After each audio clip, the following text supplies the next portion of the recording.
आप भी हमारी तरह सुबह सुबह दहशतगर्दी की अदालतों में पहुंच जाते हैं, तो मैं आपके तवज्जुह से इनको बताना चाहती हूँ कि तुम लोगों की ये जो फिस्ताई हुई थकी हुई कार्रवाइयाँ, अब मैं आपको आपकी इत्तला के लिए अर्ज़ करती चलूँ कि आपने तो शायद हमें डाउन करने के लिए, हमें तंग करने के लिए ये सिलसिला जारी किया है। हमने इस चीज़ को इंजॉय करना शुरू कर दिया और आगे तुम लोगों का पक्का बंदोबस्त करने के लिए ये एक अच्छा तजर्बा आप लोगों ने हमारे साथ किया है। इंशाल्लाह जिस गुल्लू बाट ने जो इन केसेस के पीछे, इन झूठे मुकदमात के पीछे मुलव्विस हैं, हमने आप लोगों की फ़ाइलें भी बनाई हुई हैं। आप लोगों के नाम, आप लोगों की ये कार्रवाइयाँ हमारे ज़हनों और दिलों पे नक्श हैं।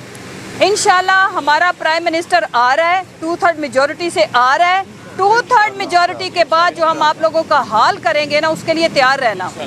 और एक खातून यहाँ पे, उसके मेकअप का अगर जिक्र करें ना कि इसने करप्शन के पैसों से सर्जरी कराई है, तो ऐसे लगता है कि ये यूनाइटेड नेशन में चले जाएंगे कि जी औरतों के राइट्स के ऊपर कोई, इसके ऊपर कोई बात करें। जी ये तो औरत के साथ बहुत बड़ा औरत कार्ड खेलने की ये ट्राई करते हैं। तो मैं आपको बताती चलूँ बीबी, आप कहती हो कि ये जो औरतों के ख़िलाफ़ इंतकामी कार्रवाइयाँ हो रही हैं, तुम अपनी झूठी प्रेस कॉन्फ्रेंस के अंदर उसको जस्टिफाई करती हो। मैं तुम्हें बताती चलूँ कि तुमने ये जो कार्रवाइयाँ थीं तुम्हारे ख़िलाफ़ तुम्हारी करप्शन की वजह से हुई थी। और अगर हमारे ऊपर कोई केसेस हैं तो वो दिखाओ। भाई दहशतगर्दी के केसेस तो कभी किसी डिक्टेटर के ज़माने में भी नहीं बनाए गए। और सबसे अहम बात, हम महंगाई के ख़िलाफ़ जो प्रोटेस्ट कर रहे हैं इतवार को, अवाम की पुरजोर फरमाइश के ऊपर, क्योंकि अवाम भी समझ गए हैं, मीडिया भी समझ गया है, हम भी समझ गए हैं कि ये इस तरह के केसेस बना के हमारी तवज्जो मेन इशू से हटाना चाहते हैं। तो मैं बताती चलूँ, अच्छा है हमारा दिन सुबह 7 बजे शुरू हो जाता है, 9-10 बजे तक हम बिल्कुल फॉर्म में होते हैं। तुम लोगों की बैंड बजाता है बंदर के हाथ में उस तरह, वैसे उसमें तो बंदर में कोई कमी नहीं है।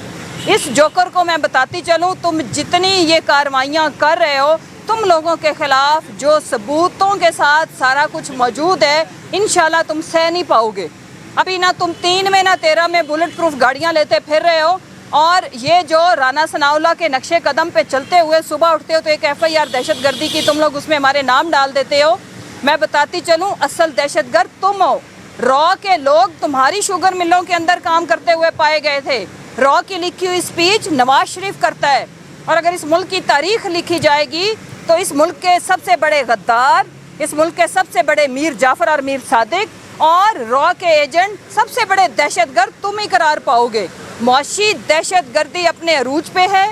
अवाम के ऊपर ये रोज़ाना एक महंगाई का बम ये उनके सरों के ऊपर फोड़ रहे हैं, और फिर उसके साथ इंतकामी कार्रवाइयाँ अपोजिशन के ऊपर, ताकि वो इसके ऊपर आवाज़ ना उठा सकें।